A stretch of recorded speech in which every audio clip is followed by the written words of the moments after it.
ဘဝမှာအနည်းဆုံးတစ်ကြိမ်တော့ဗုဒ္ဓဂါယာကိုဘာကြောင့်သွားရောက်တဲ့ဟာလဲဗုဒ္ဓဂါယာမြတ်စွာဟာမြတ်စွာဘုရားသဗ္ဗညုတဉာဏ်တော်ကိုရရှိခဲ့တဲ့အမြင့်မြတ်ဆုံးဗုဒ္ဓဘာသာဝင်တို့ရဲ့ဘုရားဖူးနေရာတစ်ခုပါ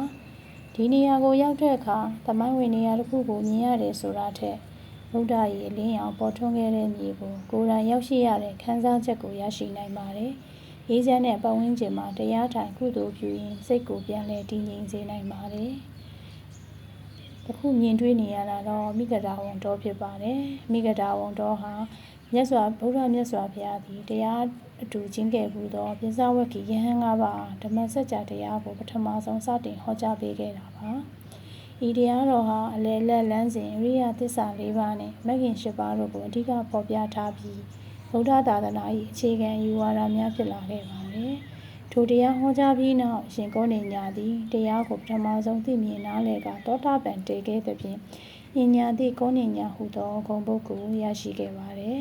မိဂဒာဝံတော်ဟာဗုဒ္ဓမြတ်စွာပထမဆုံးဓမ္မစကြာတရားဟောကြားတော်မူခဲ့သည့်သမိုင်းဝင်နေရာတစ်ခုဖြစ်ခဲ့ပြီး